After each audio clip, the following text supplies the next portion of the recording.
Hello viewers, you're welcome to Wise Man's Online Mathematics. In part 1 of partial fractions, I did a problem how to solve partial fraction. I laid the foundation. So I'm going to be building on that to solve this nature of problem. Now, if you look at this, I said in the part 1 that the power of the denominator must be higher than the power of the numerator, which is already satisfied. So the power here is higher. We have power 2 here, which is higher than the highest power here, which is power 1. So we can start using partial fraction. Now, but if you observe in this the denominator, so we're going to be looking for the factors of this denominator so that we can be able to split the fractions.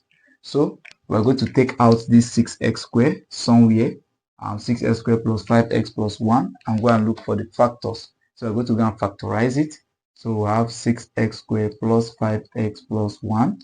So I will use a factorization method, which will be faster for me. So I have 6 times 1, which is 6. I'll get two numbers, but when I multiply, I'll get 6. And when I use my number line, I'll get plus 5. And these values are what? 3 and 2.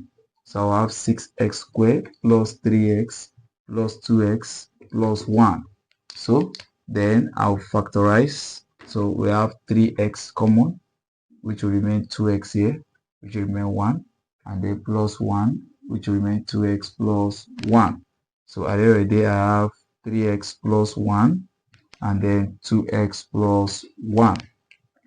So these are the factors. So what will I do? I will go back to substitute it there. So I have 5 minus 12x all over 3x plus 1 and then 2x plus 1.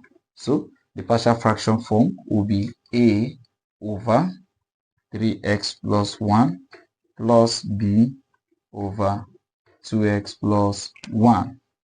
Now, the next thing I will do now is I will take the LCM like I did in part 1. Take the LCM. I'll place it here, place it here, place it here. Now, you could just actually just do it by just looking at it. Now, the LCM is this two. Like I have it here. This is my LCM. So, if I place this thing as the numerator here, you observe that this denominator will cancel out the numerator. So, I'll be left with 5 minus 12x. The same thing again, this numerator, this denominator, that is my LCM. I want to place it here as a numerator. You will observe that this 3x plus 1 will cancel 3x plus 1. So I'll be left with a that should multiply 2x plus 1. So I'll go with plus b. Now you also observe that b will multiply 3x plus 1 like this. So in part 1, I used the elimination method, but here I'm going to be equating coefficients. So I'm going to be equating my words coefficients. So let's equate coefficients like this. So let me open the brackets. So I have 2ax plus a. Open this. I have 3bx plus b. Now, after opening it, I want to take all the x to one side and all the constants to the other side. So, all the x, this is 2ax, this is plus 3bx plus a plus b. So that, okay, let me still simplify that. Now, let me bring out the x, then what will remain here? 2a plus 3b. Then plus a plus b. So that I'm going to be equating the what they call the coefficients. So like this thing means that this 5, which is the constant, is equal to this a plus b. So I'll say 5 is equals to a plus b.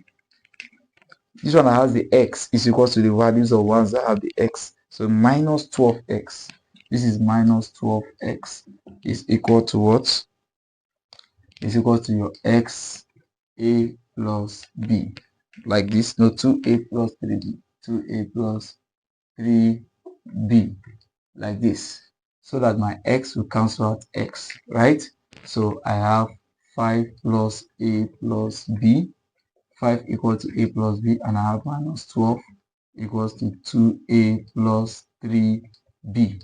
So what I'll do here now is I'm going to be using the elimination method, which will be faster for me. So Let's say we're going to be eliminating, let's eliminate a. So I'll multiply this by 2 and I'll multiply this by 1 using my elimination method.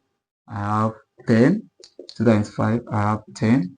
This is 2a plus 2b. Then this is minus 12. This is 2a plus 3b. So I will subtract so that I can eliminate the a. This is 10 minus 12, which is 10 plus 12, which is 22. This is 0. So this is 2 minus, because minus times plus is minus. 2 minus that will give you minus b. So b is equals to minus 22. So I'm done with that. So I will substitute. So let me clean this version. Okay, let me still solve here. Now I'm going to be substituting the value of b equals to minus 22 into, let me go with this equation. Let me call this equation 1 and this 2. So I want to substitute it into 2, the value of b. So I'll say 5 is equals to a plus b. So that 5 will be equals to a, because there's plus times minus, which will be minus 22. So my value of a is equals to 5 plus 22. So my a is 27. So I'm done with the calculation. So what do I do now? I'll come back to this equation, put the value of a and put the value of b. So this answer, which is 5 minus 12x, will be equal to, now the value of your a is 27 over 3x plus 1 plus, okay, since b is negative, so this is plus times minus, which will give you minus 22 over what? 2x plus 1. So this is the partial fraction form.